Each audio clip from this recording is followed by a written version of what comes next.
Bah, déjà, je remercie les organisateurs de m'avoir invité. Vu que j'en fais partie, je me suis auto-invité. Ça va, vous voyez bien, hein. Ouais. Ok,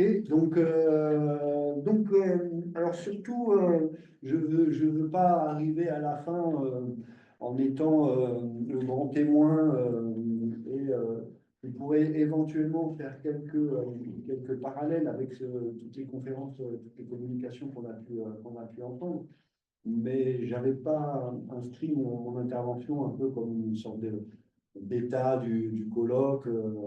Donc, euh, ensuite, ben, donc moi, je suis enseignant-chercheur à l'INSPE. Alors, l'INSPE, c'est vraiment un lieu particulier pour ceux qui ne connaissent pas, donc on forme des maîtres.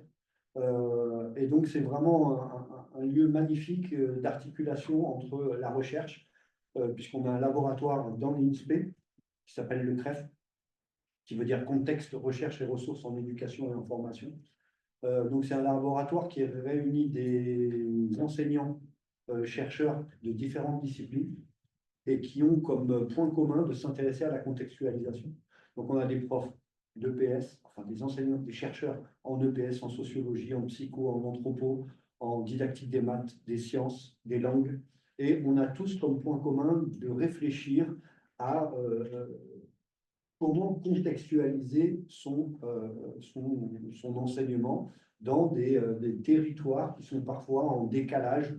Si je vous prends, je sais pas, un ou deux exemples, un exemple en SVT, vous avez dans les manuels marqué pour qu'une plante pousse, il lui faut de la terre, de l'eau et du soleil. Sauf que nous, les plantes, elles poussent sur les fils électriques, hein, vous connaissez les plantes épiphytes. Il y a plein de choses. Pour qu'une graine pousse, il faut qu'elle passe par une phase de gel. Et nous, ça pousse bien sans gel. Donc, il y a plein bon, comme les phases de la Lune, ça c'est juste pour la SVT.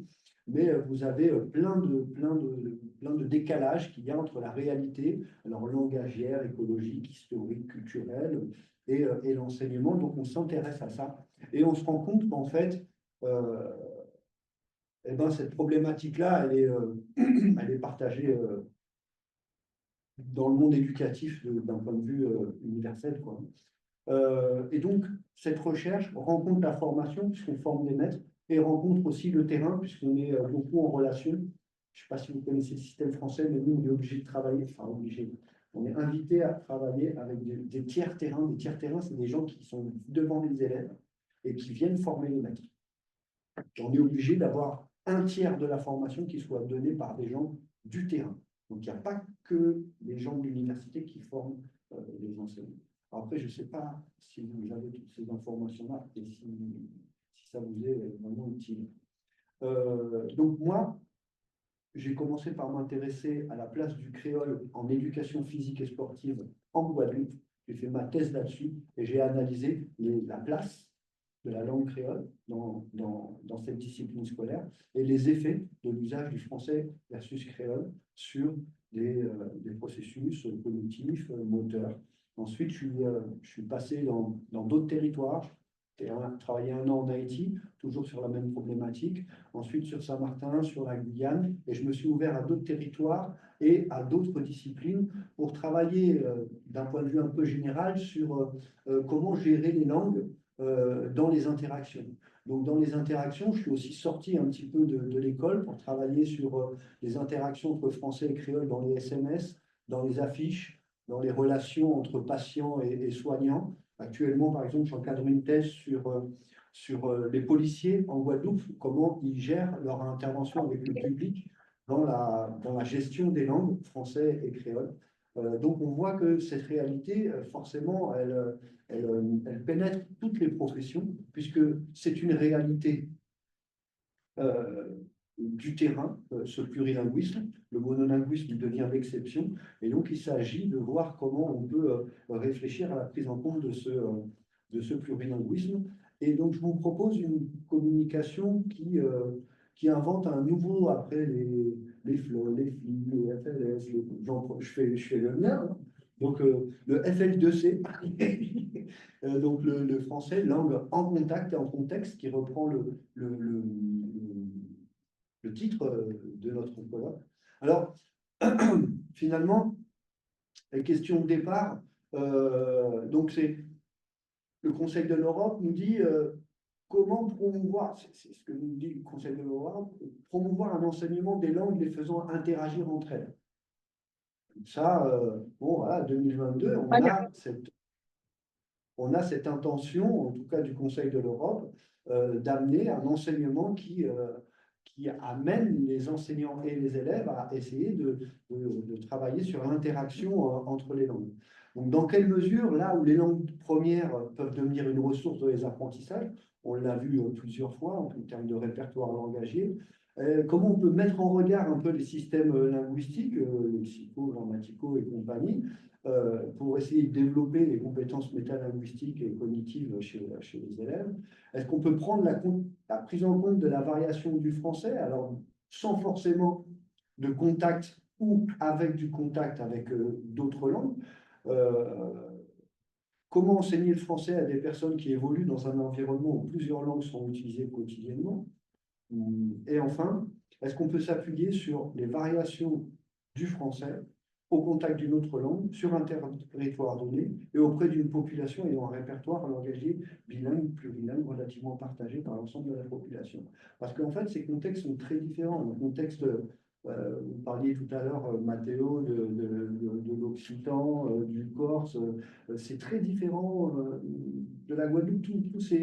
En fait, ça va être compliqué de proposer une didactique de la variation du français sans tenir compte des contextes sociolinguistiques et du répertoire des apprenants, si on a des élèves migrants ou si on a des gens qui habitent là ou qui viennent d'arriver. Enfin, donc, par contre, on peut essayer de réfléchir aux différents paramètres pour essayer d'aller vers une modélisation de cette didactique du français qui se veut un peu plus ouverte sur le monde, moins cloisonné, quoi.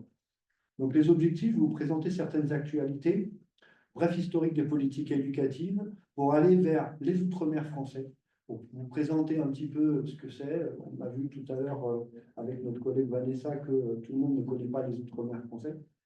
Et de proposer quelques pistes de réflexion en termes de didactique du français en contact et en contexte. Et enfin, pour conclure et réfléchir aux enjeux. Alors, j'ai pris un colloque, là, j'ai eu l'annonce il n'y a pas très longtemps. Donc, ça s'appelle le colloque international sur la dictique des langues en contact. Voilà, ça aura lieu, je fais de la pub, je ne veux pas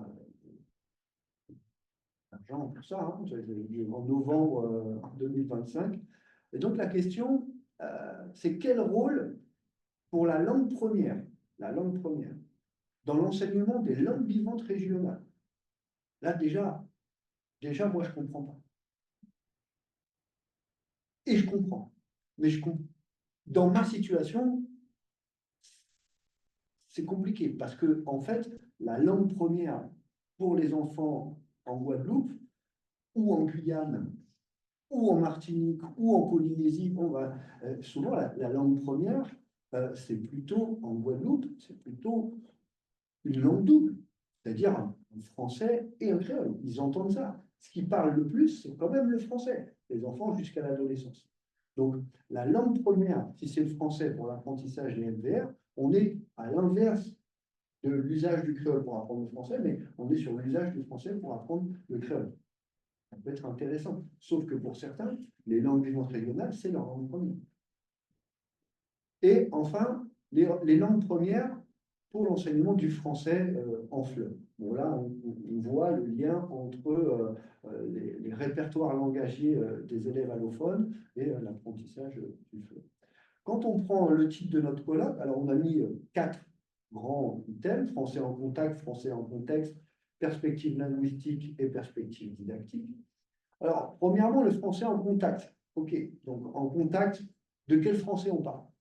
Est-ce que c'est le français des Antilles en contact avec le créole ou le français de Polynésie? Je ne sais pas si certains ont déjà entendu des Polynésiens parler, des Réunionnais parler, des Kanaks parler. Vous voyez bien que la manière de parler le français, donc de quel français on parle, académique, scolarisation, ou des variétés de français parlées dans l'ensemble de la francophonie, au Québec, où vous voulez.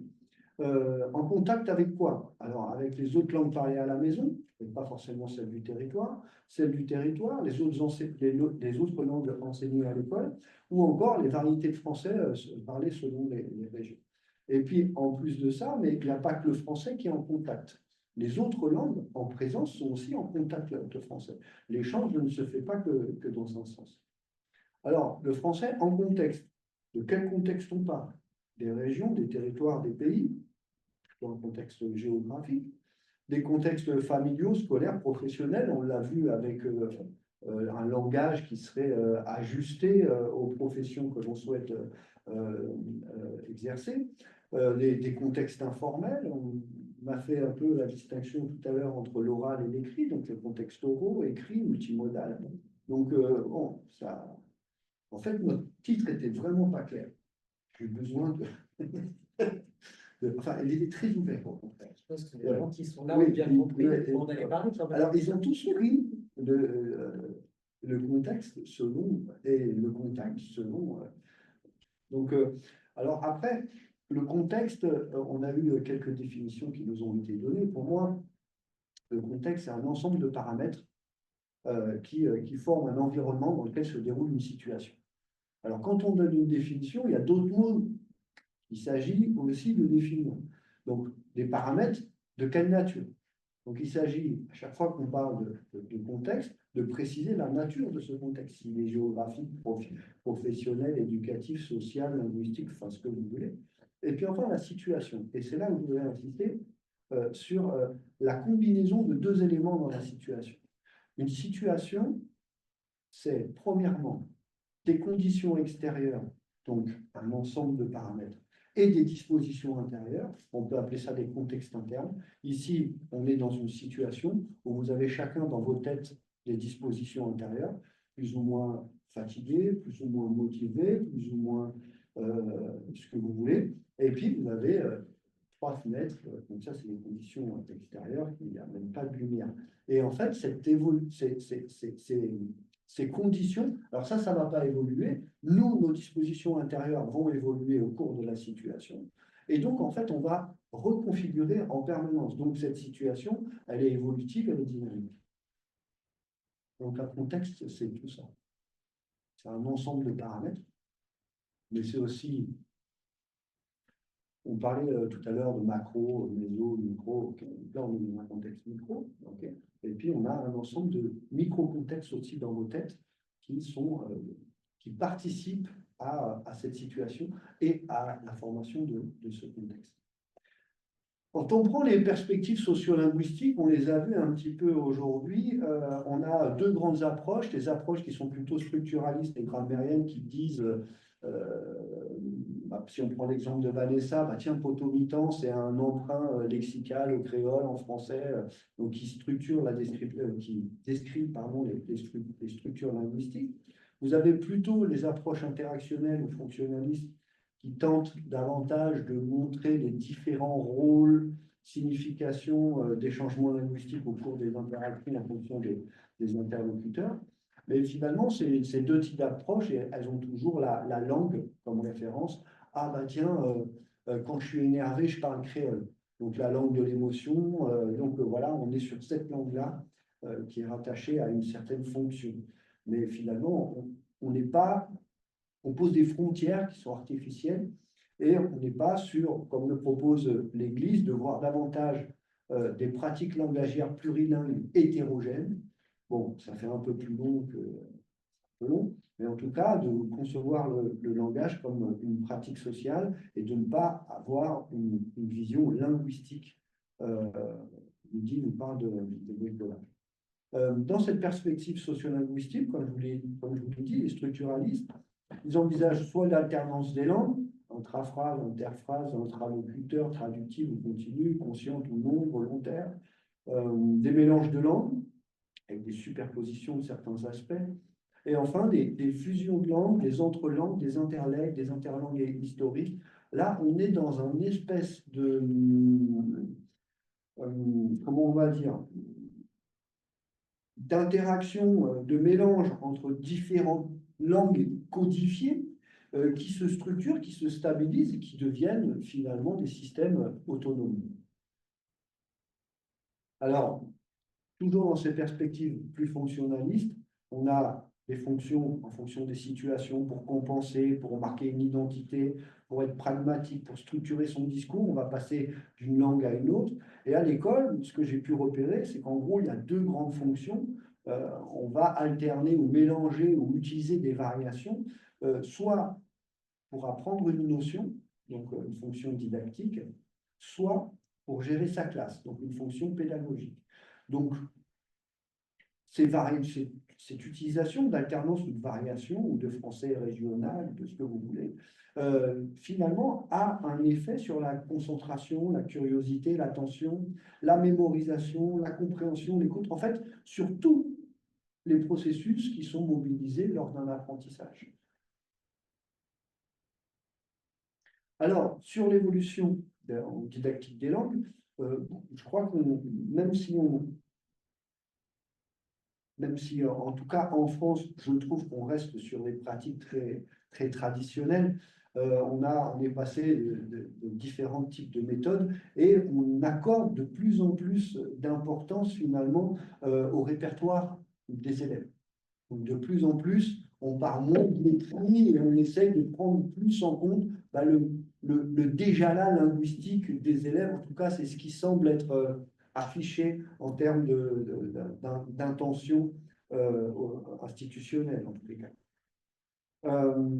Concernant les perspectives sociodidactiques qui sont évoquées, bon, bah, on s'inscrit, on va dire, vous voyez un petit peu les dates des auteurs que je vous cite ici, depuis les années 2000, on a un certain nombre de personnes qui, c'est une blague, hein, le FMI2CA, c'est volé. Mais c'est juste pour dire qu'on s'inscrit dans une continuité de chercheurs, de travaux en didactique qui visent à ne plus enseigner le français partout pareil. Donc vous avez par exemple Wharton sur, ils appellent ça les aménagements didactiques centrés sur une gestion coordonnée des langues en contexte éducatif multilingue. On va travailler davantage sur la Réunion, Carporan sur la pédagogie convergente. Donc là, on voit pédagogie convergente. On va partir des productions des élèves pour aller vers une norme scolaire. On a Fattier qui nous parle des didactiques des langues apparentées en contact. Là, c'est pas la même chose entre le créole et puis le créole et le corse. On n'est pas sur des langues qui ont la même apparentage, même apparentement, apparentation. Apparentation.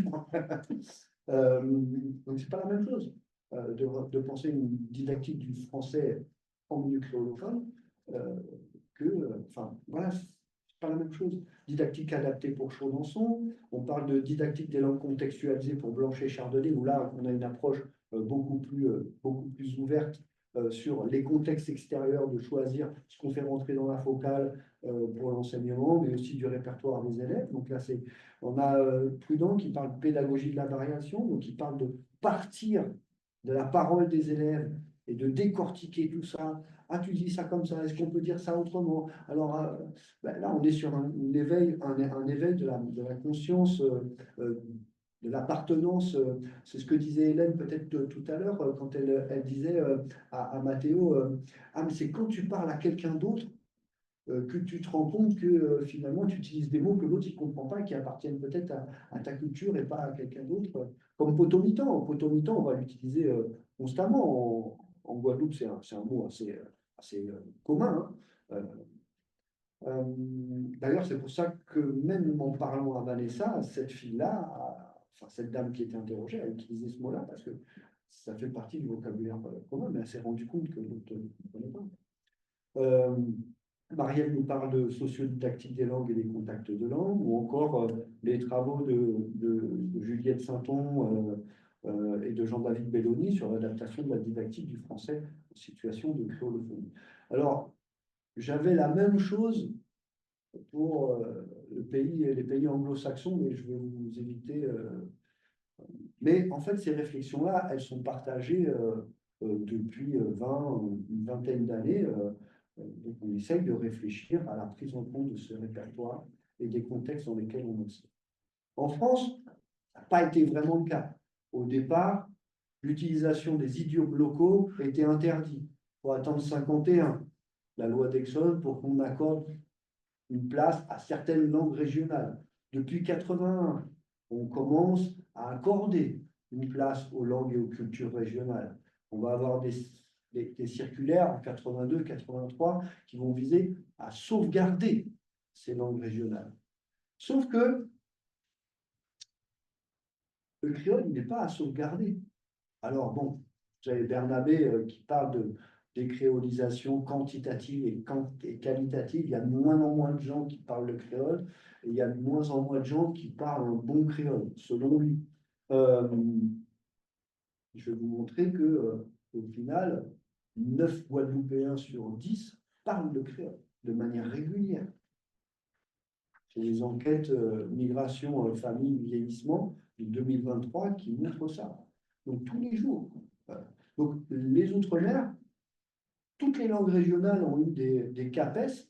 On a attendu 2001 pour les CAPES de créole. 2001.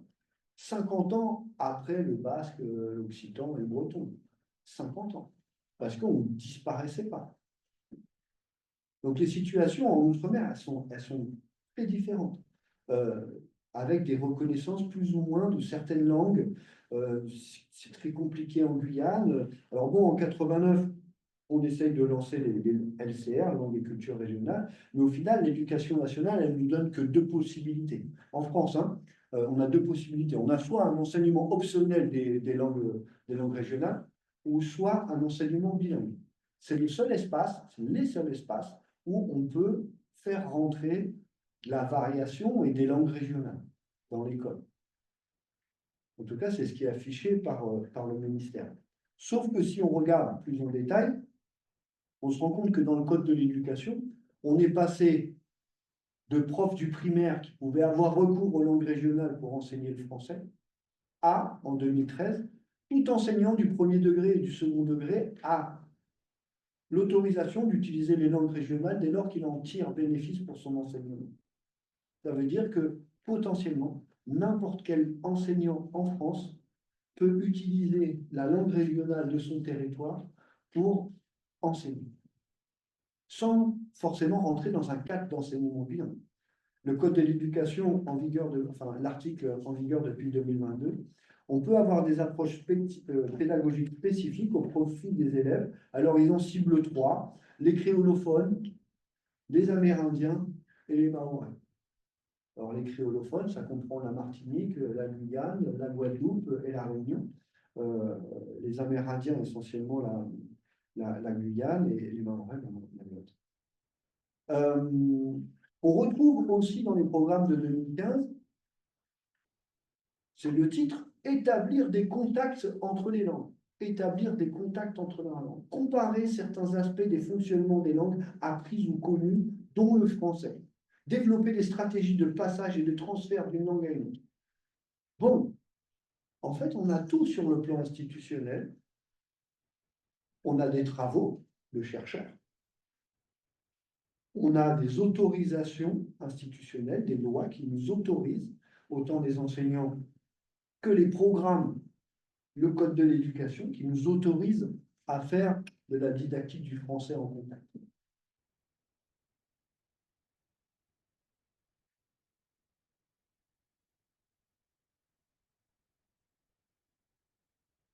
Et malgré tout, personne ne le fait. Personne ne le fait. Alors, bon, est-ce que ça sert à quelque chose de continuer à faire des colloques, des recherches, des publications, si depuis 20-30 ans, on propose, on est même entendu par les politiques hein, qui font rentrer des lois. Alors la formation des maîtres, on le fait un petit peu, mais on est tellement phagocyté par le concours et par les épreuves. En Suisse, c'est pas la même chose, mais en France, pour être enseignant, il faut passer un concours. Et finalement, nos formations, on les axe sur les 2 écrits du concours, les 3 oraux ou les 2 oraux en fonction des disciplines. Mais si on regarde, ça c'est les résultats séquencés 2023. Là, si on regarde les résultats en français, par académie, ben voilà, les Outre-mer, Mayotte, Guyane, Polynésie, Guadeloupe, Réunion, Martinique, quoi. Alors l'île, je ne sais pas si c'est l'île de la Réunion, je ne sais pas s'ils n'ont pas l'île de Martinique, enfin toutes les îles, enfin sauf la Guyane bien sûr. Hein, bon. Et ça c'est pareil, en maths, c'est pareil, ça c'est sixième je crois. Ouais, ça c'est sixième, c'est pareil en CM1, enfin bon voilà. Alors qu'est-ce qu'on fait? On a les travaux, on a les lois, mais par contre on a les concours nationaux. Alors on n'a pas que des concours nationaux. Alors, vous connaissez un peu les Outre-mer? Donc voilà tous les départements français dans lesquels on essaye de prendre en compte la diversité. Je vais vous faire un rapide petit tour du monde là, avec présenter rapidement le contexte et puis ce qui est mis en place dans ces départements, mais ce qui est mis en place dans ces départements, mais qui ne fonctionne pas. En tout cas pour le niveau en français. Alors, en gros, il y a 2 positionnements. Hein. On va se dire, ah ben c'est parce que les élèves ils sont en contact avec d'autres langues qu'ils ne réussissent pas à l'école. Hein. Ça, c'est la position. Il ne faut pas qu'ils parlent créole. Et puis, en plus, on a même des papas ou des mamans créoles qui disent à leurs enfants, en Jésus, pas parler créole ici. C'est-à-dire qu'ils disent en créole, je t'ai déjà dit de ne pas parler créole ici. Et là, l'enfant, c'est schizophrénique, quoi. On a ses parents qui nous parlent en créole en nous disant de ne pas parler créole. Donc, vous avez des ouvrages, les discours des mères martiniquaises de Christian Marche qui expliquent très bien. Mais comment elle s'appelle? Je ne sais plus qui nous a dit ça, justement, que voilà, c'est la. J'ai entendu trop de gens aujourd'hui qui nous a dit justement que c'était en Côte d'Ivoire. Garce. Non, j'ai mis le Garce, j'ai mis le R, je suis un peu dyslexique. Et donc, alors, et puis de l'autre côté, c'est parce que l'école ne prend pas en compte les répertoires langagiers des enfants qu'ils ne réussissent pas à l'école. Donc bon, ok. Donc, bien sûr, les visions binaires, ça ne marche pas. Donc l'échec scolaire, c'est soit la faute de l'élève et des familles, soit la faute de l'école et des enseignants. Alors du côté des élèves, dans tout cet outre-mer, bon oui, il y a des difficultés linguistiques, il y a un décrochage, un taux d'absentéisme, de redoublement, un taux faible de réussite aux examens nationaux et beaucoup sortent sans diplôme. Du côté des enseignants, on a beaucoup de vacataires. Dans l'outre-mer, on a peu de personnel très qualifié, des formations des enseignants qui sont à améliorer, ça c'est notre faute, absentéisme des enseignants élevé, stabilité du corps enseignant, on a beaucoup de turnover, et puis on a, M. Paternostro en parle mieux que moi, une insécurité professionnelle, contextuelle, linguistique et didactique de ces enseignants qui sont partagés entre j'aimerais bien faire des trucs locaux, mais j'ai aucun manuel, aucun. Donc ensuite, vous avez du côté des parents. Alors, du côté des parents, on a effectivement des parents qui sont partagés. Et peut-être que les profs ne mettent pas en place un certain nombre de choses parce que les parents sont contre le fait de contextualiser un enseignement et qui veulent le même enseignement pour tout le monde. Ils sont convaincus que mon fils, comme tous les enfants de la planète, peut recevoir le même enseignement et pourra réussir. Donc il y a une volonté qui n'est pas forcément la volonté qu'on peut afficher ici en termes de prise en compte de la diversité, ça peut être davantage pris comme un rabaissement que comme un tremplin. Et ça c'est des représentations. Donc, ils ne vont pas transmettre les langues, ils vont, en outre-mer, avoir parfois un faible niveau de scolarisation, un taux de pauvreté important. Je n'ai pas voulu vous mettre des chiffres. J'ai travaillé sur des chiffres, les contextes socio-économiques en Guadeloupe, c'est catastrophique et c'est pas mal. Le rapport au savoir et à l'école, ça vous connaissez les travaux de Charlot. Et elle me disait, des familles matrifocales, donc des familles, beaucoup de familles monoparentales. Du côté de l'école, il faut voir nos écoles en outre-mer. Alors, je n'ai pas fait beaucoup d'écoles, hein. J'ai fait Martinique, Guadeloupe, Guyane et Polynésie. Quand vous êtes venu à l'INSPE, un bâtiment de 1960. Donc, on a des locaux qui sont vétustes, des difficultés d'accessibilité géographique.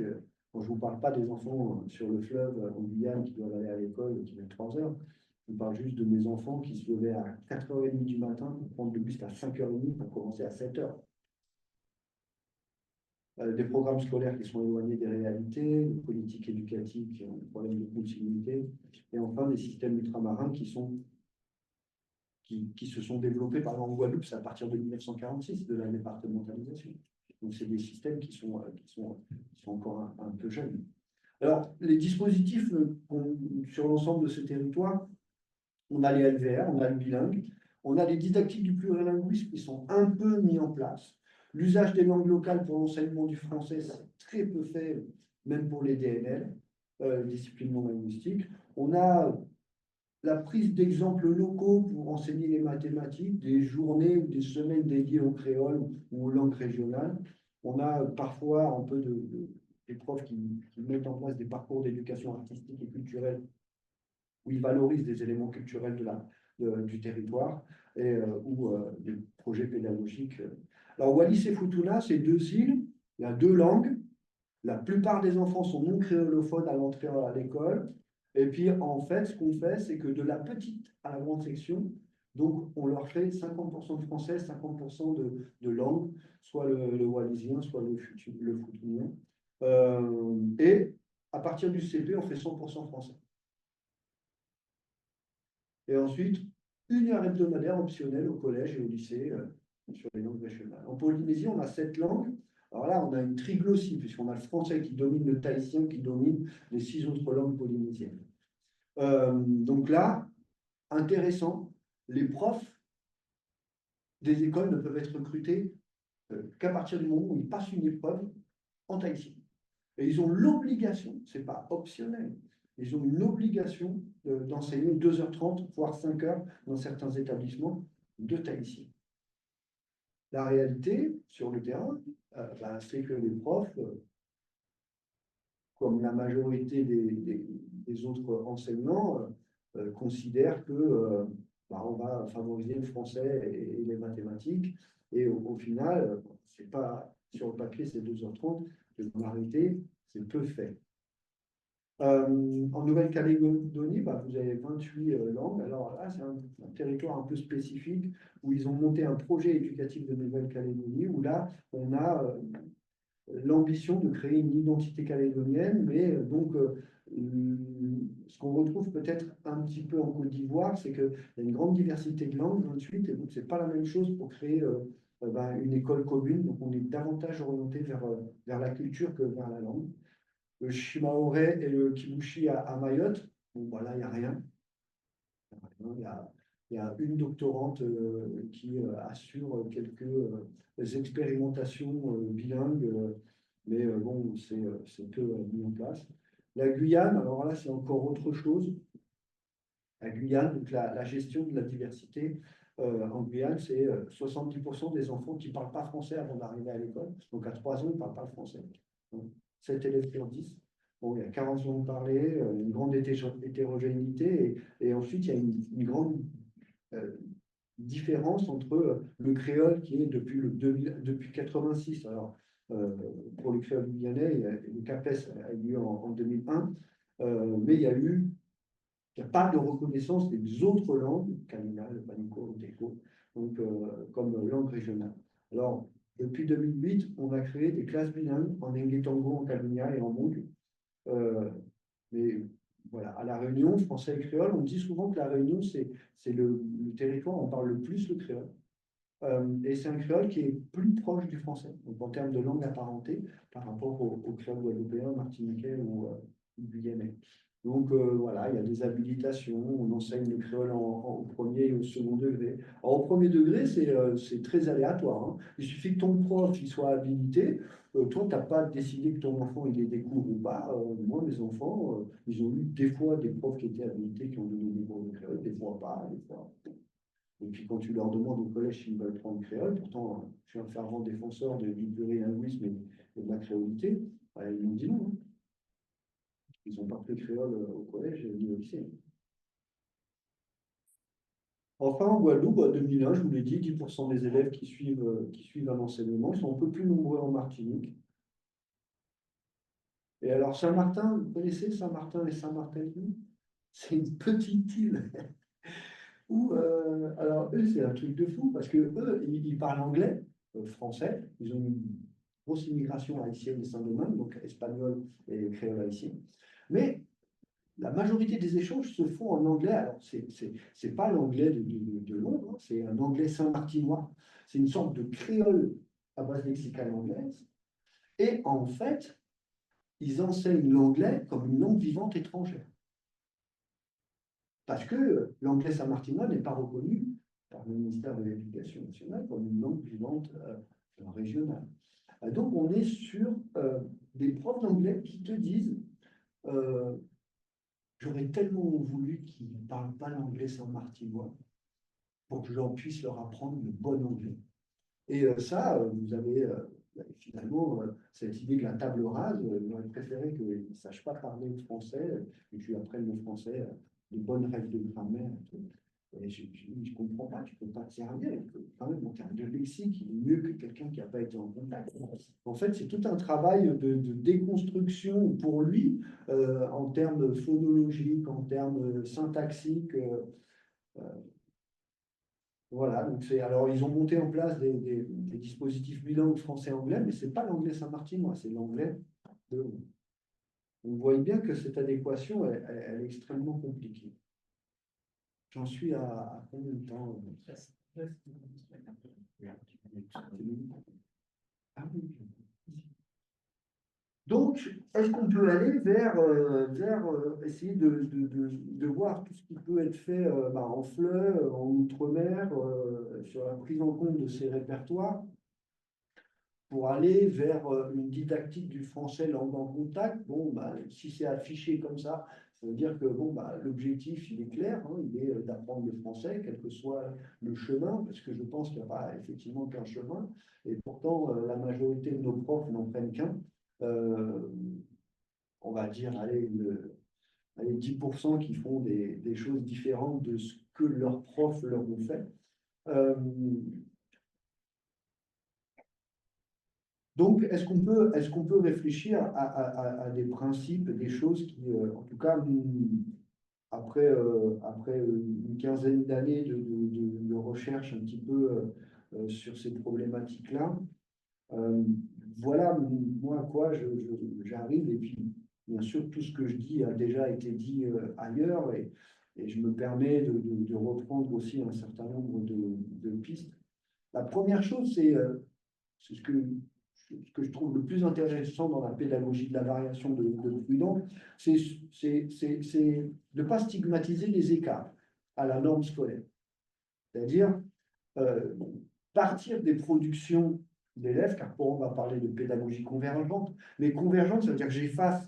Là, dans la pédagogie de la variation de Proudhon, l'idée c'est de repérer ces écarts à la norme scolaire, ce qui n'est pas forcément évident pour des profs qui ont vécu, par exemple, des profs des écoles. Moi, je vais visiter les profs des écoles, ils parlent en français créolisé. Ils ne sont pas forcément conscients, enfin, je ne pas tous, hein, mais ils ne sont pas forcément conscients du lexique, que c'est un lexique créole qu'ils utilisent, que c'est des tournures syntaxiques ou des. Moi, j'ai des étudiants, par exemple, qui préparent les autres, qui sont un bac plus 5, et ils me disent, avec ces enfants-là, ça, je vais leur faire travailler, je vais les faire travailler telle ou telle chose. Ces enfants-là, ça, c'est en créole, on dit c'est timoun là, ça. Et en français, on va dire ces enfants-là. Et bien, aux Antilles, on met là, ça, tout le temps derrière. C'est presque un tic verbal. Et, et ils me disent ça dans des simulations de préparation aux oraux. Ils n'en ont pas conscience. Donc, il s'agit déjà de les former et puis qu'ils puissent leur accorder à ces écarts à la norme scolaire dans les productions, que ce soit à l'oral ou à l'écrit, pour essayer de les amener à comprendre les décalages qu'il peut y avoir et sans valoriser une forme plutôt qu'une autre, mais en leur faisant prendre conscience que dans tel ou tel contexte, euh, je pense que ça permettrait d'éviter l'insécurité linguistique, langagière et communicative. Alors, ces trois aspects qui sont différenciés par Dorville, qui a fait une thèse qui était magnifique en 94. Et je pense que cette insécurité, elle est autant du côté des profs que des élèves, mais surtout au niveau des élèves. En créole, faire des fautes en français, on dit t'as voyé wash, il envoie des cailloux. Et c'est quelque chose qui est compliqué, mais je pense que cette insécurité, elle est partagée par le corps enseignant. Alors là, je fais un peu de pub à notre projet, c'est-à-dire que je pense qu'il faut avoir des corpus qui soient, parlé tout à l'heure, de pouvoir écouter du français parlé euh, sur différents territoires, mais aussi des corpus en lien avec le territoire, de manière spécifique, pour aider les profs à repérer ces décalages entre la norme scolaire et les productions orales, écrites. J'aurais pu vous montrer des affiches, des SMS, des échanges où justement il y a des contacts de langue qui peuvent être travaillés et didactisés. Bon, cet éveil à la variation, je trouve qu'on l'a retrouvé un petit peu dans l'ensemble de nos communications. Alors, l'approche contrastive, bon, à discuter, mais bon, c'est vrai que, en fait, il faut développer sur le plan métalinguistique aussi bien les compétences socio-linguistiques que les compétences métalinguistiques. Je pense qu'il y a quelque chose à. Cette approche contrastive, elle peut se faire en situation de communication. Alors, moi, je pars de l'idée qu'il y a, c'est Romani qui proposait ça, mais Emmanuel le dit un peu autrement, mais c'est un peu la même idée. C'est cette compétence de rhétorique polylectale. Alors, c'est un mot bien compliqué pour faire un peu scientifique, mais en fait, c'est l'idée de faire passer des messages en s'appuyant sur toutes les variétés en présence dans l'environnement, dans le répertoire des élèves, dans notre répertoire à nous, qu'on ait ou pas certaines langues, de s'autoriser à jouer avec les différentes langues et leurs variétés pour faire passer ton message. Ton message, c'est quoi? Tu veux que les élèves t'écoutent? Tu veux que les élèves comprennent ce que c'est qu'un synonyme? Tu veux que les élèves comprennent ce que c'est que, je ne sais pas moi, la différence entre rural et urbain? Tu as plein de choses à ta disposition et tu vas utiliser une langue scolaire. Donc, à voir dans quelle mesure on peut s'appuyer sur une compétence socio-pragmatique de la variation interindividuelle selon la situation de communication. Articuler une vision normative et scolaire de la langue et une prise en compte de ces variations. Moi, je pense qu'il ne faut pas abandonner forcément cette idée, puisqu'on fait passer des examens à l'oral, à l'écrit, et bien sûr qu'il faut une langue académique, scolaire, faut l'atteindre, mais ça ne veut pas dire qu'il faut ne pas prendre en compte toutes ces variations, que ce soit l'anglais pour Saint-Martin ou le français et le créole pour une autre dimension, et je pense qu'on ne l'a pas trop vue dans nos présentations. Je pense qu'il y a vraiment un travail sur les représentations, les idéologies linguistiques, les images que les élèves se font des langues. Par exemple, quand on demande à des profs, on leur demande, est-ce que tu penses que tu peux utiliser le créole avec tes élèves? Est-ce que tu penses que tu peux utiliser le créole avec tes élèves? Le prof, il dit oui, 90%. Et quand tu demandes à l'élève, est-ce que tu penses que le prof il peut utiliser le créole? 90%, ils disent non. C'est-à-dire qu'il y a tout quelque chose sur le plan des représentations, de l'imaginaire. Tu parlais du marché linguistique tout à l'heure. Bon, en conclusion, en 1 minute, 5 minutes? Non. T'as donné 5. Ah, j'ai donné 5. C'est que j'aurais Donc, en conclusion, en gros, apprendre le français, les langues locales ou les savoirs scolaires. Ben, il faut réfléchir à quel est mon objectif. Construire le biplurilinguisme, les compétences psychosociales. Vous savez qu'actuellement, c'est à la mode. Hein, enfin, il y a même un circulaire interministériel qui met tous les ministères sur ce travail-là. Hein, enfin, je vous parle de la France. Préserver, valoriser les LCR. Alors, on parle de redynamiser, revernaculariser, travailler sur la formation des enseignants, contextualiser son enseignement. Contextualiser, finalement, j'aime pas trop le terme d'adapter, on l'a entendu plusieurs fois.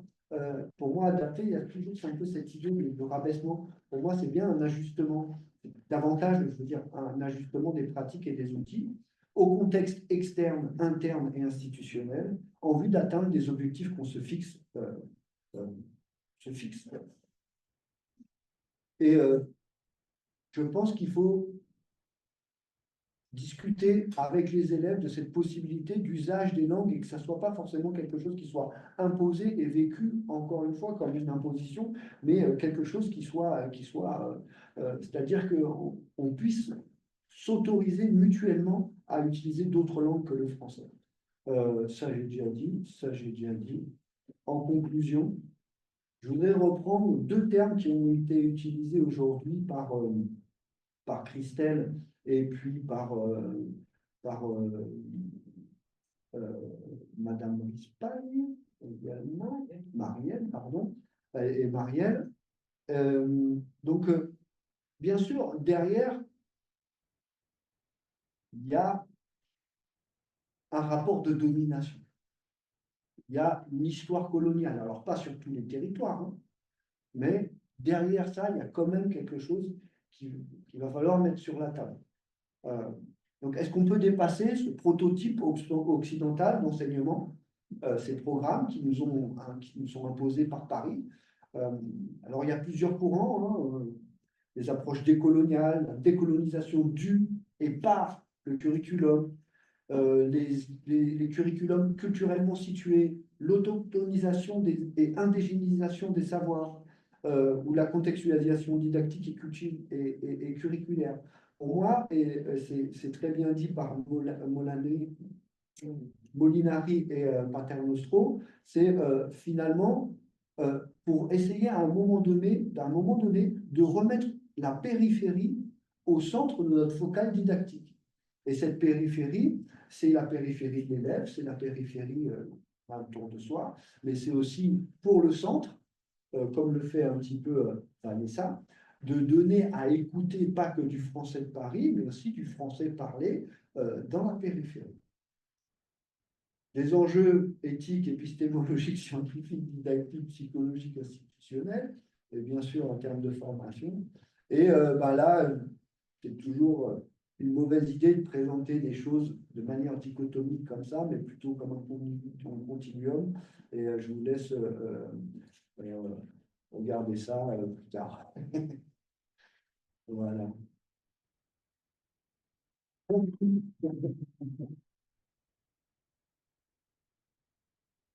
Merci beaucoup, Frédéric, pour cette conférence extrêmement riche qui nous permet aussi parfois de donner la voix à la périphérie. C'est vraiment un plaisir pour nous de t'avoir écouté cet après-midi. Et voilà, donc on va enchaîner avec une petite discussion. Je me permets de monopoliser et de poser la première question. Si je peux poser Ah, la pardon. première question parce que Oui, je oui, peux oui, partir après. absolument. Mais en fait, bon, c'est pas très bien de faire ce que je fais, de partir juste après, parce que ma question, elle est volontairement très, très, très provocatrice. Mais c'est en rapport avec ce qui vient d'être dit aussi. Dans l'idée de... C'est un peu le but. Non, mais de la dernière part, de l'ouverture à la conclusion, dans l'idée de la décolonisation des savoirs et tout ça, et de remettre la périphérie au centre, où certains disent provincialiser, etc. Est-ce que finalement, on ne peut pas arrêter avec l'idée qu'on a besoin de la norme, on a besoin du standard, on a besoin de l'académique? C'est très provocateur, exprès. Hein. Donc, on aura besoin de diplômes et de concours. Ben voilà, mais justement, est-ce qu'une manière très radical de penser la chose et qui permet ensuite de penser des choses un petit peu moins radicales pour, voilà, ce serait pas de se dire, on en finit avec cette idée-là, de se dire, oui, on a besoin de la norme, mais au final, on vit tous et toutes dans des endroits qui sont plurilingues, pluriculturels, etc. Et on arrive tous à communiquer. Donc, est-ce que finalement, on a vraiment besoin de la norme et surtout d'une norme standard dominante, etc. Et est-ce que finalement, l'idée de penser ça comme ça, de manière très radicale et très provocatrice, ça permet pas aussi de prendre la question à l'envers et de proposer des choses qui ensuite rentrent dans le cadre dans lequel on est tous obligés d'évoluer? Ouais, c'est le singulier le problème. C'est la norme. En fait, il y a des normes. Ça. Et en fait, enfin, pour moi, l'idée, c'est pas. Je pense qu'il y a une norme universitaire, scolaire, académique, qui est sous-jacente à des diplômes, à un système. C'est que il en va de la structuration sociale. Et de C'est-à-dire la qu'on structuration on peut sociale. pas, je veux dire, il y a plein d'études en anthropo dans des sociétés dites d'oralité ou autres qui montrent bien que même si c'est pas institutionnalisé, même si c'est pas, même s'il n'y a pas de contrôle, même s'il n'y a pas toutes ces choses-là, Il y a quand même une variété qui domine. on a besoin, alors qui domine, c'est le sens, c'est qu'est-ce qu'on met derrière domine en fait, qui pose question. Mais on a besoin de toute façon d'avoir des modèles et des référents communs partagés. La question c'est qu'est-ce qu'on en fait? Et le problème, mais je pense qu'on ne peut pas y échapper, c'est qu'à partir du moment où il y a des modèles communs partagés, il y aura toujours des revendications de pouvoir par rapport à ces modèles et ces référents pour pouvoir dominer justement la structure sociale. Mais oui, on en aura toujours besoin. Et ça peut être Par vertueux. exemple, Bell Hooks, elle a travaillé avec ses étudiants en leur disant écrivez vos devoirs comme vous voulez. Et finalement, est-ce que ça l'a empêché d'accéder au sens? Bah non. Oui, ça dépend des objectifs C'est clair. qu'on vise. En fait. Mais attention, Oui, parce mais que objectif, quand on dit comme vous voulez, implicitement, on fait de toute façon référence à une norme. Après, chacun choisit la sienne. Oui, mais Mais- justement, l'idée, c'est un peu aussi, elle, de déconstruire tout ça et de pouvoir laisser à ses étudiants la possibilité d'utiliser la langue qu'ils utilisent dans la vie de tous les jours et de dire, voilà. Et à mon sens, et là je rejoins, ça me permet de poser la question, enfin, le commentaire que je voulais faire tout à l'heure, ça me permet de reprendre ce que tu as dit, Frédéric, par rapport, c'est le problème, c'est le singulier. En fait, le problème, c'est justement de réfléchir, d'imaginer, de se représenter une norme qui soit unique et homogène sur tout le territoire. Je pense que c'est vraiment le problème français, c'est-à-dire d'imaginer que de Paris à Pointe-à-Pitre, les choses doivent se faire exactement de la même manière. Alors que finalement, on peut avoir une norme dynamique, une norme adaptative, même si on n'aime pas le mot adaptation. Et là, justement, c'était un peu le sens de mon commentaire, ce qui était lors de mon séjour aux Antilles l'année dernière. Il y a une catégorie d'analyse qui est sortie dans les entretiens que je peux effectuer avec les enseignants, qui m'a beaucoup fait réfléchir parce que j'ai vraiment, et par ailleurs, c'est une catégorie qui est sortie pas seulement de la bouche des enseignants créoles, c'est-à-dire locaux, hein, mais aussi d'enseignants hexagonaux, métropolitains qui enseignent aux Antilles, qui justement disaient, à l'école, on apprend le français de l'éducation nationale. Ce qui m'a paru intéressant dans cette catégorie, c'est qu'on a l'habitude de parler du français de Marseille, le français de Paris, éventuellement le français suisse ou le français québécois, mais c'est original de parler du français d'une institution. Moi, ce que j'ai ressenti derrière ça, c'est le fait de parler d'une coquille vide, hein, d'un français qui n'appartient absolument pas à un contexte, qui est un français administratif. Comment dire, c'est peut-être ça le problème, c'est, moi, enfin, d'après ce que j'ai senti, d'après ce que j'ai pu observer, analyser, finalement, il n'y a pas un refus du français de l'institution de l'éducation internationale. Le problème, c'est qu'il n'y a que ça. Et que donc, finalement, le français, qui peut être antillais, guadeloupéen, de Pointe-à-Pitre, de l'établissement scolaire, il est absolument pas pris en compte. Donc, la dynamique normative ne permet pas de prendre en compte un usage qui serait hyper local ou local, dans la possibilité d'organiser un enseignement, d'organiser un concours, d'organiser un examen, etc., etc. Je terminerai avec un petit exemple. Alors, bien évidemment que la Suisse, ce n'est pas la paradis terrestre, sans ça, on le saurait. Mais il a été évoqué tout à l'heure que les plans d'études se décident au niveau fédéral, certes, mais on accepte le fait que ces plans d'études soient par la suite contextualisés. Après, que ça se fasse de manière extrêmement pertinente ou partiellement pertinente, mais on ne remet pas en question le fait qu'un plan d'études qui se discute à Berne soit par la suite contextualisé en Suisse romande, en Suisse italophone, en Suisse alémanique. Et ça donne, par exemple, des pratiques d'enseignement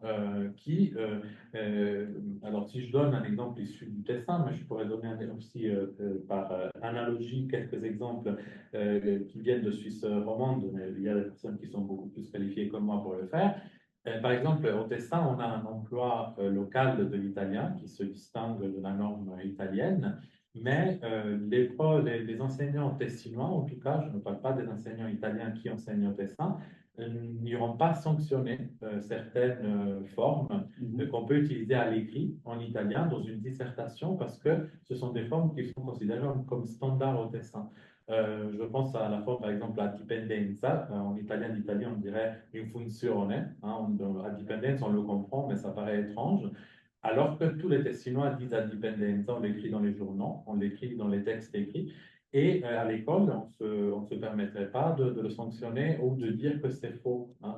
Et c'est là, justement, où je vois ce compromis entre une langue standard qui serait de l'institution, mais une langue standard qui laisse la place, finalement, à quelque chose qui est local. Et je termine, parce que là, j'ai trop parlé.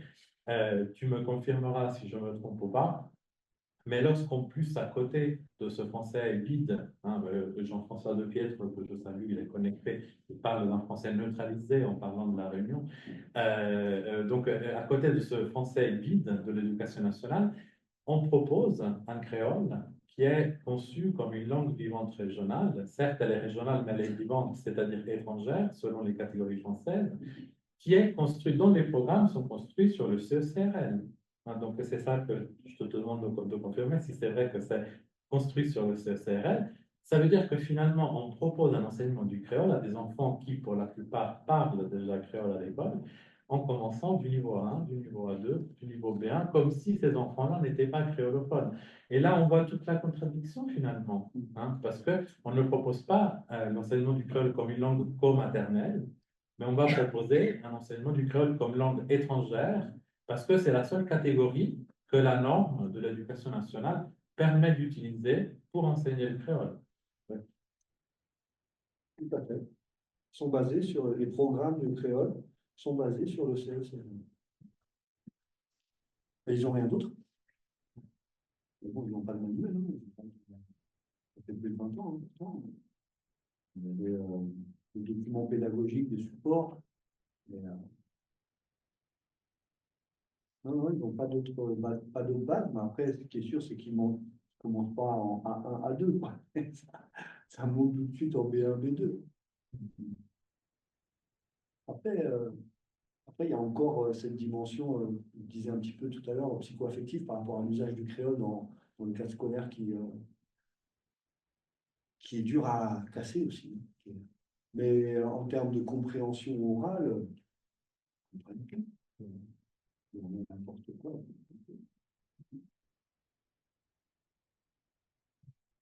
Alors, je vois qu'en ligne, il y a un commentaire de Marie-Lou. Je ne sais pas, Marie-Lou, si vous souhaitez verbaliser votre commentaire.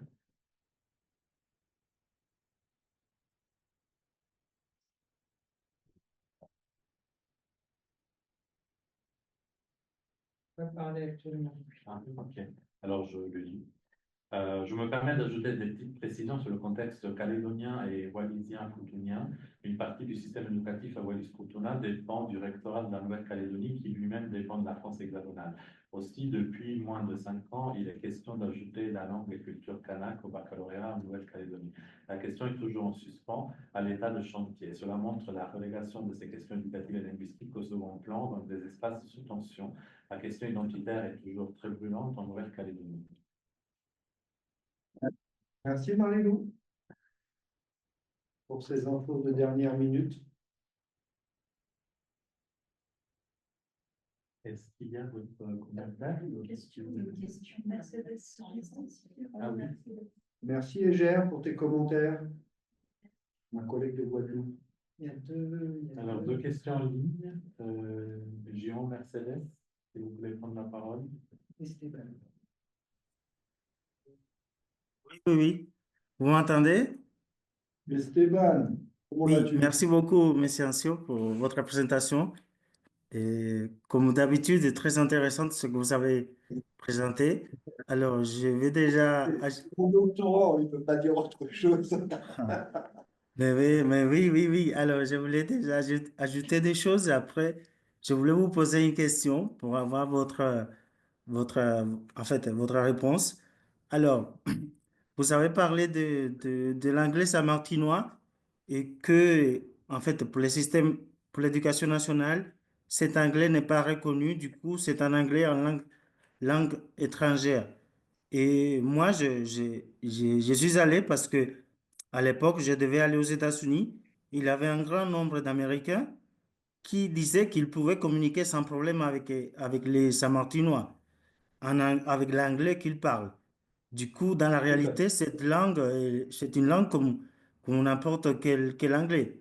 Parce qu'ils peuvent communiquer sans problème avec ce public américain qui vient en fait, il vient visiter l'île et parfois, ils habitent aussi. Alors, il y a ça. Et il y a une autre chose que je voulais parler par rapport aux langues régionales, c'est que en Espagne, au Parlement, les députés peuvent parler en langue régionale parce que ce sont des langues nationales. Et je ne sais pas si en France, on peut le faire au Parlement, sachant que ce sont des langues régionales qui appartiennent au pays, qui appartiennent à la France. Et alors, une autre chose par rapport aux langues régionales, c'est que nos langues régionales doivent, c'est en fait, avoir comme cadre les cadres européens des compétences pour la référence des langues. Et je trouve que si on les met dans ce cadre, on va les traiter comme des langues étrangères. Et là, ma question, qu'est-ce que vous pensez de cela? C'est tout.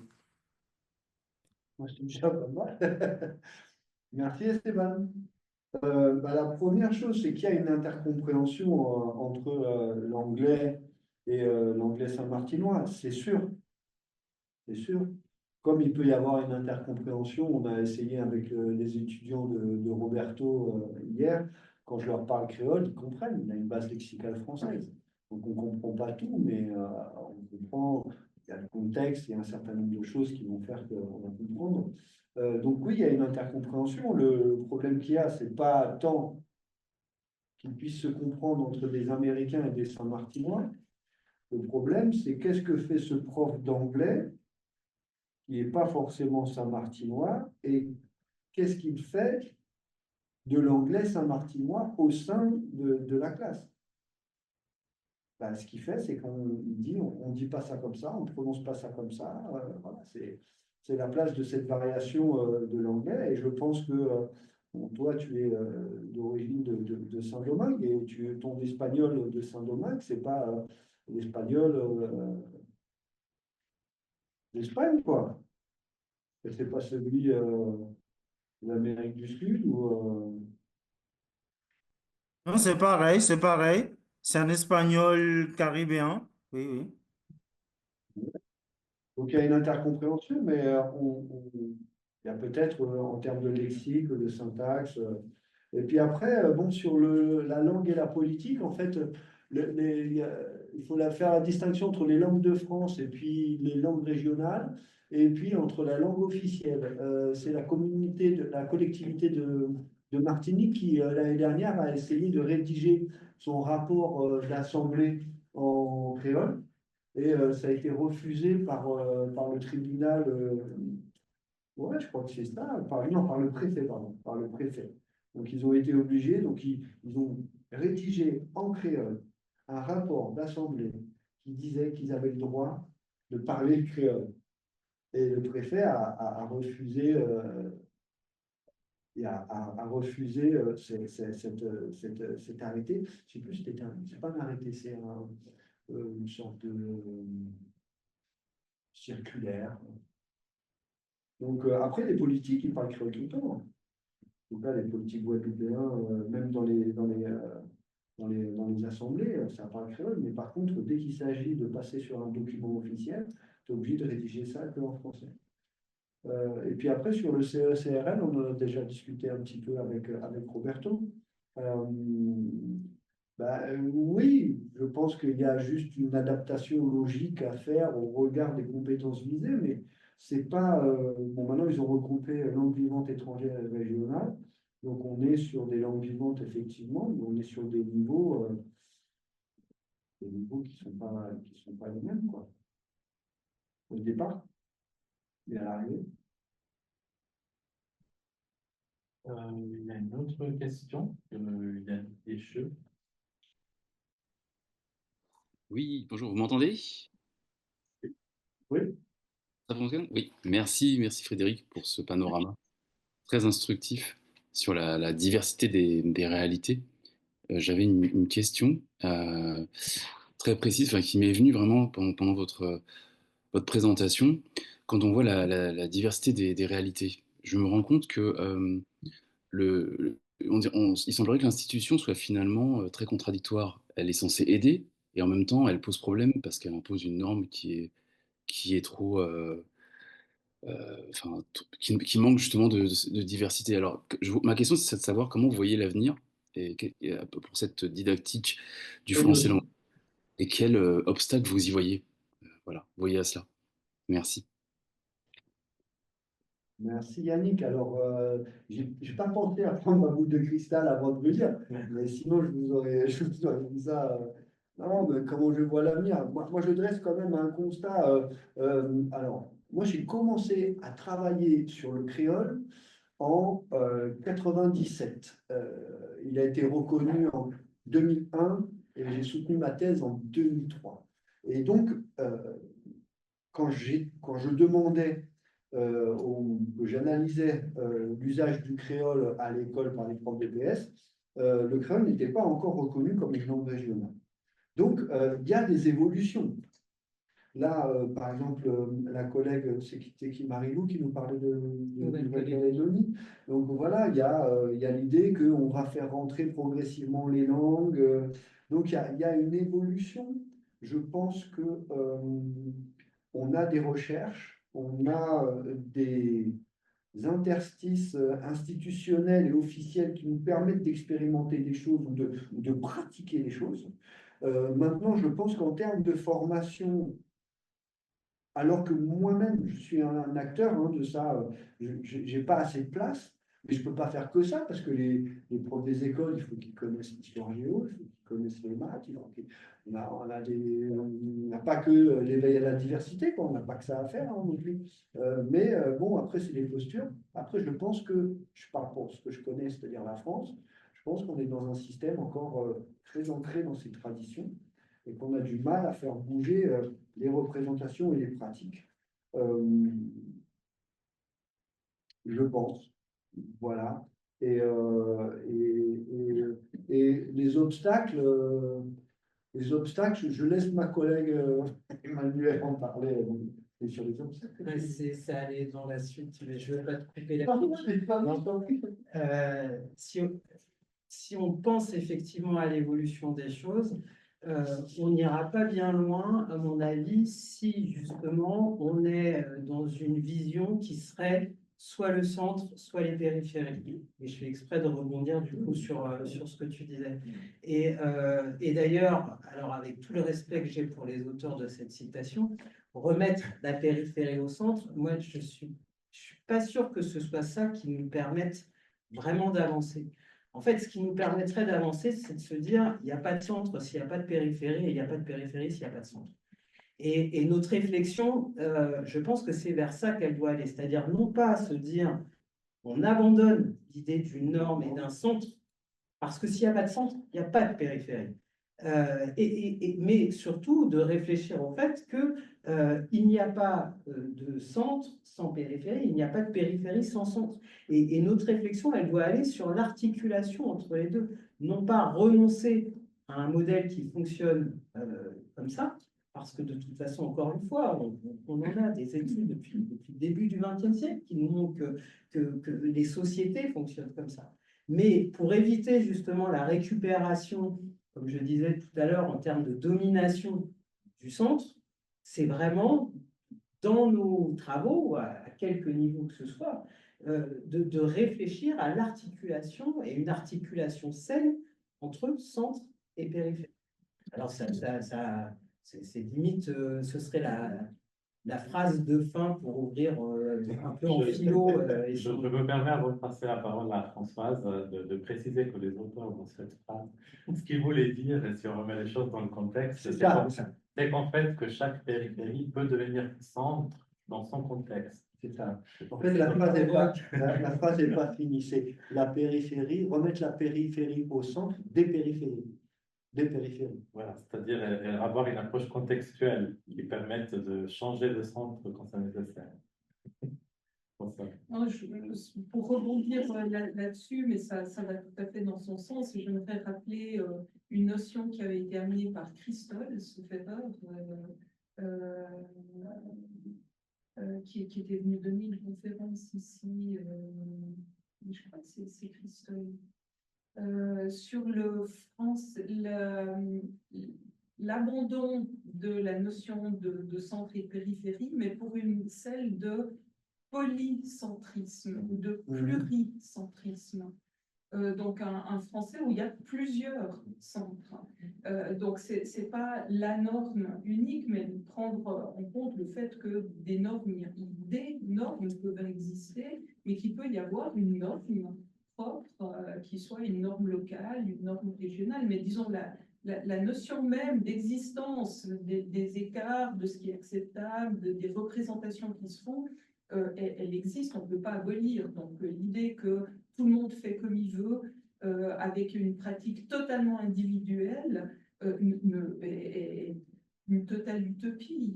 Ça ne marche pas socialement, et ça irait à l'encontre finalement ce serait pousser l'identité, la question identitaire jusqu'à l'identité individuelle. Donc, chaque identité individuelle aurait droit de citer en tant que posture identitaire totalement personnelle. Et ça, c'est pas comme ça que les sociétés marchent.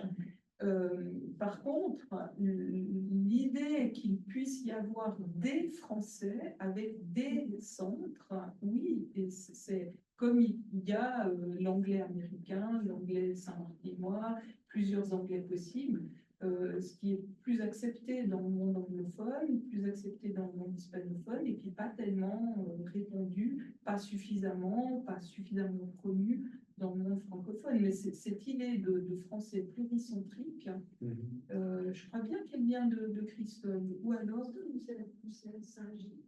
Non, c'est pas Saint-Gilles, c'est Neuchâtel. Mais je suis pas sûr que ce soit une alternative à l'idée de centre et périphérie, parce qu'en fait, quand je disais justement, ce qui est plus intéressant, c'est de réfléchir à l'articulation, ça vaut à toutes les échelles. C'est-à-dire qu'en fait, effectivement, penser qu'il y a plusieurs, et de fait, il y a plusieurs normes en vrai, et il y a des normes locales qui se rejouent, etc. Dans tous les cas, même une norme locale connaît ses périphéries et n'existe que parce qu'il y a des périphéries.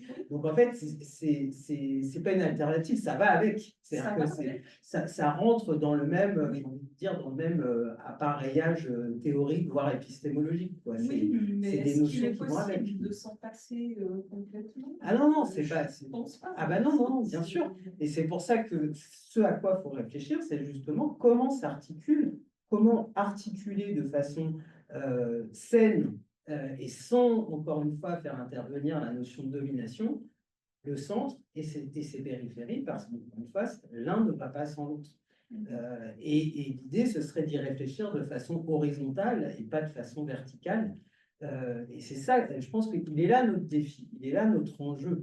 Contextualiser, ça devrait être ça devrait intégrer cette idée-là et de réfléchir à ça. Parce qu'on est capable de distinguer des normes, quelle qu'en soit l'échelle. On est capable de dire ça, c'est plutôt à la périphérie, quelle qu'en soit l'échelle. Est-ce qu'on est vraiment capable de réfléchir à qu'est-ce qui se passe en fait, comment ça marche l'articulation? Et par exemple, ces formes de langue hybrides, ces effets de contact de langue, c'est justement une indication, une illustration de l'articulation entre le centre et les périphéries. Et donc le rôle du sociolinguiste, par exemple, c'est d'être capable de décrire ces formes de langue, non pas en termes de c'est un petit peu de centre et puis un petit peu de périphérie, mais plutôt en termes de ça a une existence en tant que ça joue l'articulation entre normes et périphérie. Enfin, mais bon, là, peut-être il est tard pour commencer à... Parce que là, on dit, voilà, c'est un Donc, nouveau donc, colloque. si je comprends bien, l'avenir est dans tout ce qui est local, là. Est-ce qu'on ne pourrait pas parler finalement de fil conducteur plutôt que, ou de socle, peut-être plutôt que parler du centre et de la périphérie? Parce que le côté centre place toujours quelque chose d'unique. Voilà, je pense que c'est un débat sur les mots, mais voilà, peut-être plutôt parler d'un fil conducteur qui se retrouvait dans les initiatives locales. Qu'est-ce que vous en pensez? Je suis pas électricien, moi. Je pense qu'à une époque globalisée, surtout à une époque globalisée telle qu'on la connaît, on ne peut pas non plus envisager les locaux, enfin les normes locales de manière totalement isolée. C'est-à-dire qu'elle-même, chaque norme locale doit être pensée en articulation avec les autres. Même si on Et puis contextualise surtout en articulation avec les locaux. Ça aussi, Bien sûr. dans Oui, les, oui. dans les approches décoloniales, c'est le plus important, c'est d'associer les gens des territoires à ces choses-là, aux enjeux, à ce qu'ils souhaitent, ce qu'ils veulent.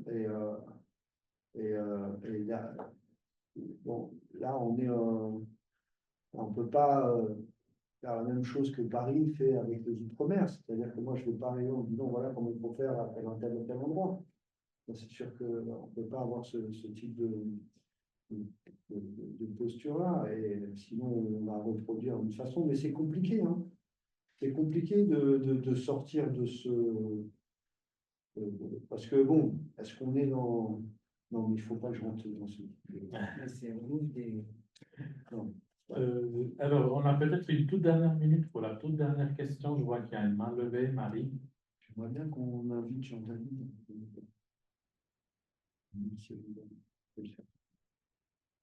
On ne nous entend pas.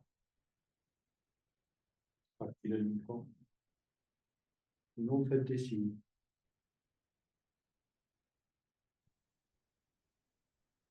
Alors, je vais lui demander d'activer. Voilà, vous pouvez parler. Allô? Oui, Vous m'entendez? oui. Bien. Alors déjà, je voulais vous remercier pour l'organisation de cette très belle manifestation. Malheureusement, pour des circonstances voilà, qui ne relèvent pas de ma volonté, je n'ai pas pu assister à tout, mais en tout cas, je voulais saluer et remercier Frédéric Ancio pour sa communication parce que c'est un sujet que je trouve très intéressant. Alors, ma question donc, c'est la suivante. Alors, est-ce qu'on peut dire qu'il s'agit d'un renouvellement de la querelle des anciens et des modernes? J'aimerais surtout vous demander ce que vous avez pensé des travaux de Robert Chaudenson sur cette problématique-là. Je pense tout particulièrement à son ouvrage de 2008 sur la didactique du français en milieu créolophone, outils pédagogiques et formation des maîtres. J'ai Parce que je trouve que cela se rapproche en quelque sorte du problème que vous soulevez.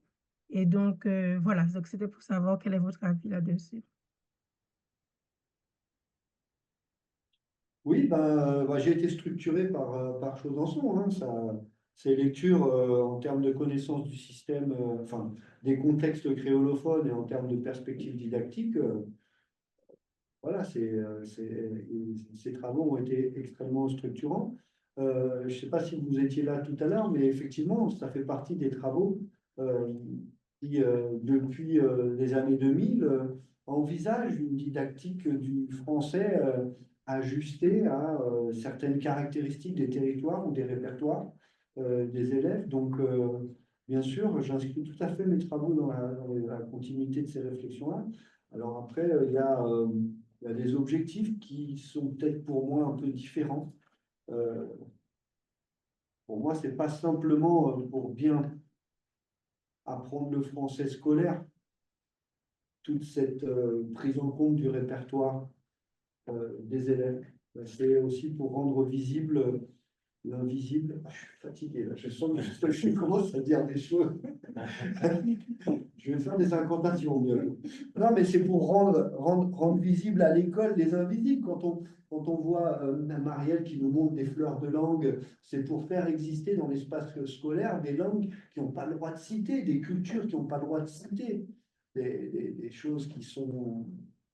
Des choses qui sont. Alors, bien sûr, et il faut qu'ils connaissent la culture française, mais la majorité des populations d'outre-mer ou de France, euh, est-ce qu'ils connaissent les cultures régionales, les traditions, hein, bien sûr, vous l'avez dit, je crois, au départ, la relation entre tradition et modernité, quoi, mais je pense que la modernité, on voit bien comment on retourne un certain nombre de pratiques qui boivent du thé, comment vous appelez ça, Les cafés à manger.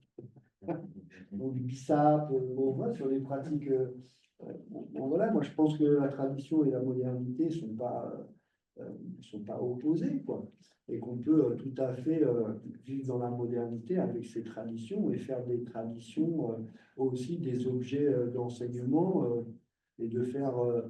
Enfin, je pense qu'une personne qui voit sa culture dans la bouche de l'enseignant, je pense par exemple aux travaux d'ethnomathématiciens ou des choses comme ça, des gens qui présentent des pratiques culturelles locales pour illustrer des principes mathématiques euh, et que l'enfant comprend que dans mon adresse que je mets, il y a des perpendiculaires, il y a des parallèles, il y a des carrés, il y a tout un système géographique. En fait, c'est des mathématiciens ceux qui font les costumes en madras. Donc, bon, voilà. Enfin, je ne sais pas si je réponds à votre question, Marie. Oui, oui, oui. En fait, en vous écoutant, c'est-à-dire qu'en vous écoutant, il m'est venu à l'esprit effectivement les travaux de Chaudenson et je me suis dit, ça pourrait être intéressant effectivement de voir avec les élèves l'usage euh, d'un français qui agisse dans le cadre d'un cours fleur ou même d'un cadre de cours de lettres, par exemple. Je me dis, ça pourrait être quelque chose d'intéressant à analyser. Voilà. Autant, par exemple, alors en fleuve, bien évidemment, il me semble que cela paraît tout de suite éloquent. Par contre, en lettres, on ne voit pas forcément le lien, mais je m'interroge et je me demande, est-ce que autant qu'on peut faire le lien entre l'ancien français ou encore le latin, voilà, et le français avec les élèves, est-ce que ça peut pas être intéressant également d'envisager ce type relation avec un territoire créolophone, avec les langues créoles, vous voyez? Ça serait quelque chose de sûr. En tout cas, en vous écoutant, je vous remercie pour votre réponse. Merci beaucoup, Marie. Et pour conclure, si, Remercions